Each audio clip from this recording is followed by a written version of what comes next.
A paz do Senhor para a sua vida. E aí? Pode ou não pode um jovem cristão namorar com o ímpio? Eu acho que usando o senso comum já seria suficiente para compreendermos. Aliás, existem coisas que não se faz necessário ter uma proibição na Bíblia para que possamos compreender pelo discernimento espiritual. Mas como nós vivemos à base de regra, mesmo que não seria necessário, nós vivemos por proibição ou com medo da condenação para não fazer as coisas. Preferimos escolher o caminho que nos é mais fácil do que aquilo que é conveniente. A primeira carta de Paulo, segunda carta de Paulo aos Coríntios, o versículo 14, nos dá um vislumbre a respeito de algumas situações. Agora, você que está me vendo agora, que é pai, você que está me vendo que é mãe, que é jovem, que é pastor, preste bem atenção que nós vivemos em uma época em que nós encontramos na Bíblia razões para fazermos todas nossas mazelas. Houve uma época que se proibia tudo, que tudo era pecado, que nada podia. Vivíamos uma escravidão religiosa. Por outro lado, estamos vivendo outra escravidão, a escravidão da permissividade. O pior, usamos relatos bíblicos, histórias bíblicas, acontecimentos bíblicos para justificar aquilo que nós queremos ou que nós fazemos.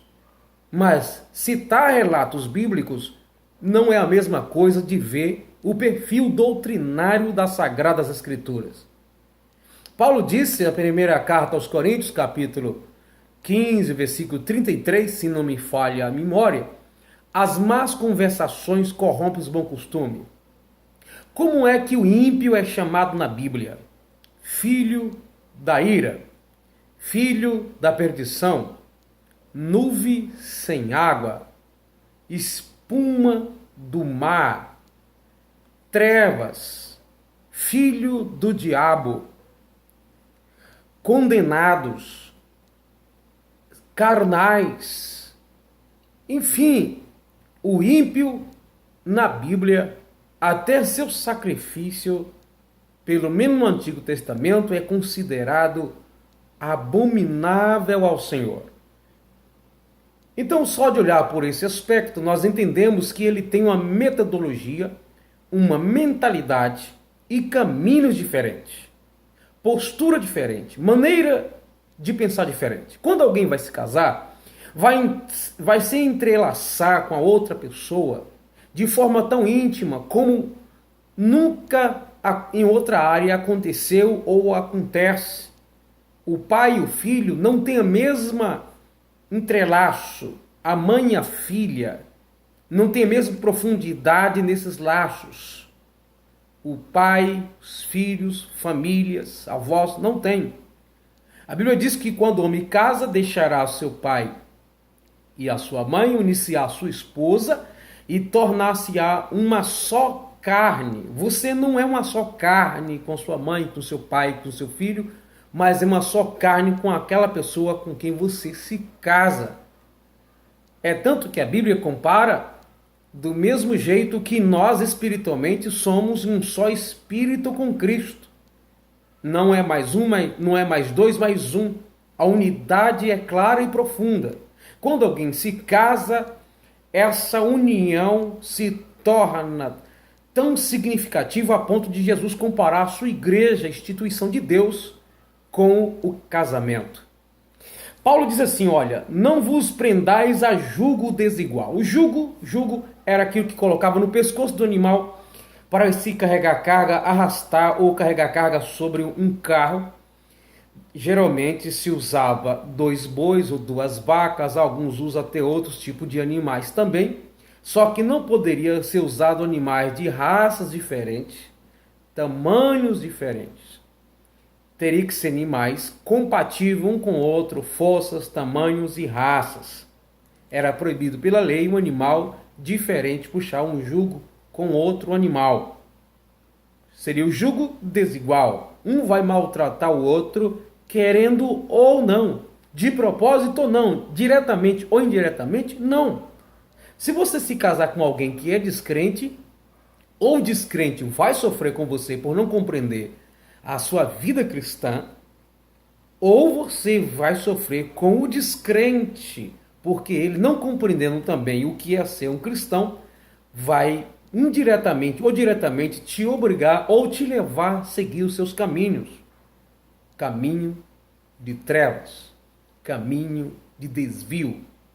Então Paulo diz na segunda carta aos Coríntios, capítulo 6 e 14, não vos prendais a jugo desigual com os infiéis.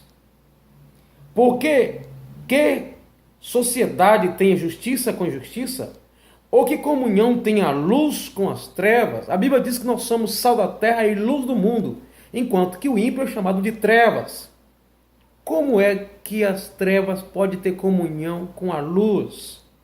Nesse sentido íntimo mais profundo, não é possível. Alguém pode dizer, mas eu conheço pessoas que casaram e deram certo. Talvez eles estão se adaptando à forma do outro ser, ou até mesmo concordando ou cedendo o caminho do outro. Isso não quer dizer que esse ceder ou se adaptar esteja correto. Existem pessoas que se dizem cristãs que se adaptam a qualquer tipo de sujeira e de imundícia e vive bem, entre aspas, com a outra pessoa. Pode ser com qualquer tipo de classe ou de pessoas de casta diferentes ou corrupta. Não significa que ele está correto porque se adaptou a viver com uma pessoa ímpia. Justiça e com a injustiça. Que comunhão a luz com as trevas? Que há concórdia entre Cristo e Belial? Ou que parte tem o fiel com o infiel? Que parte tem? Que consenso? Que concordância?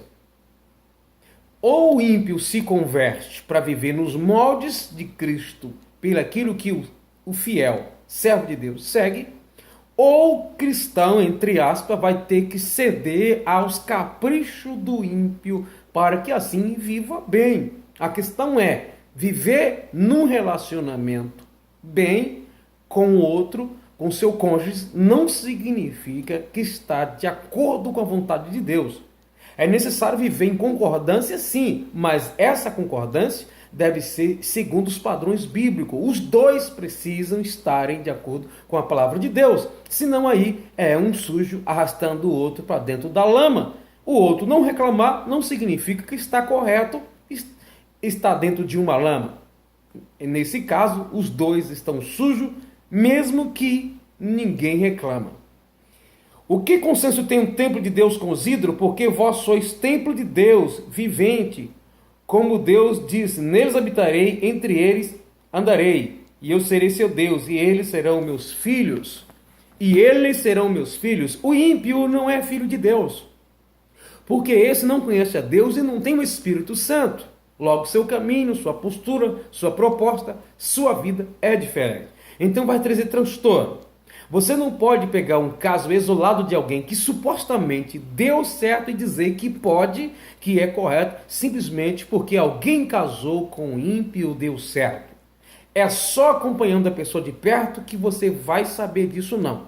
Se o crente se esforçando um com o outro para servir a Deus, a verdade, tem que tomar cuidado que às vezes um tem conceitos errados a respeito da palavra de Deus, que dirá o ímpio? Então a resposta é: um cristão fiel jamais vai se entrelaçar com o ímpio. Se ele se envolver com uma pessoa que é ímpia, ela já não é uma pessoa que serve a Deus, porque nós vamos ver dentro dos padrões antigos e tanto no Novo Testamento, não estou falando do casamento em si, mas em qualquer tipo de concordância, de intimidade profunda e do casamento, que é muito mais, a Bíblia nunca apoia. A Bíblia manda, a gente pode se envolver com as pessoas na qualidade de cristão para ganhá-la para Cristo, quando temos o propósito de anunciar o Evangelho. Mas as nossas amizades com a pessoa precisa ter certas restrições, porque senão vamos nos contaminar. Porque a luz com a treva acontece assim, o ímpio e o fiel e o infiel. Pode ser até uma pessoa crente na igreja, batizada. Se ela não anda de acordo com a palavra de Deus, o servo de Deus fiel deve se afastar. Porque você vai ser contaminado. Você vai ser subjugado aos modelos de vida que a pessoa tem. Então você que está me vendo agora, peça direção a Deus.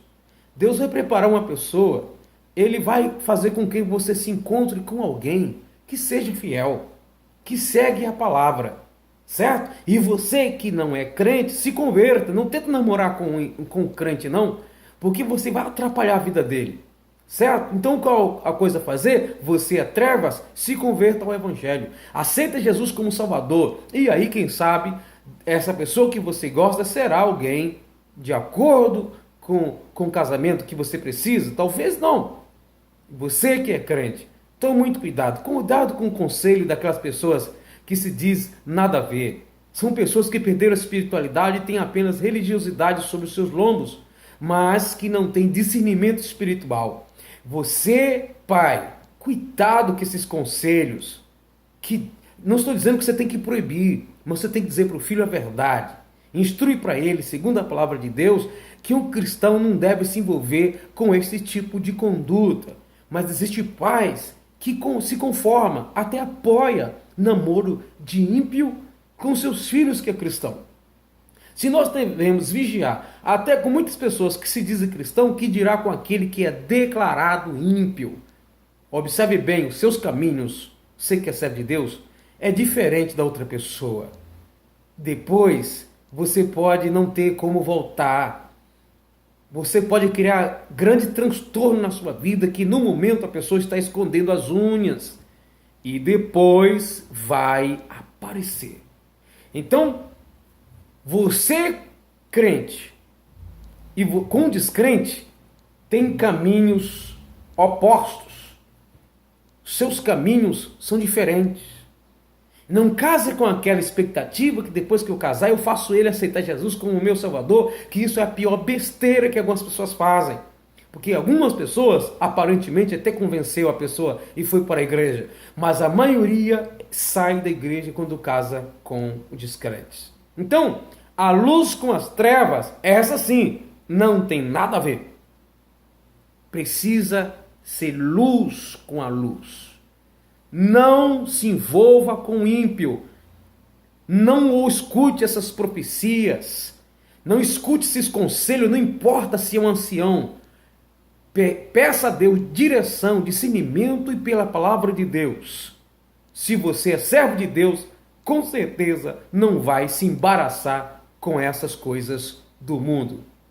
As pessoas que não têm o Espírito de Deus, a Bíblia diz que elas não são de Deus. Romanos 8, versículo 9. Se alguém não tem o Espírito de Cristo, esse tal não é dele. Olha, como é que Deus vai dar para você um homem ou uma mulher para você casar que não pertence a ele? Isso não tem cabimento.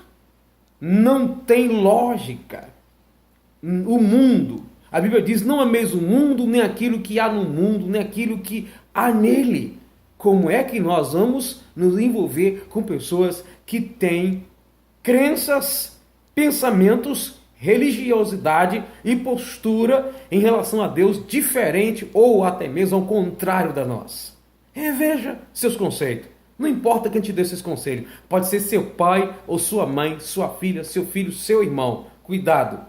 Esses conselhos de dizer que não tem problema, pode casar, que vai dar certo, não é de Deus. Só pode ser do inimigo.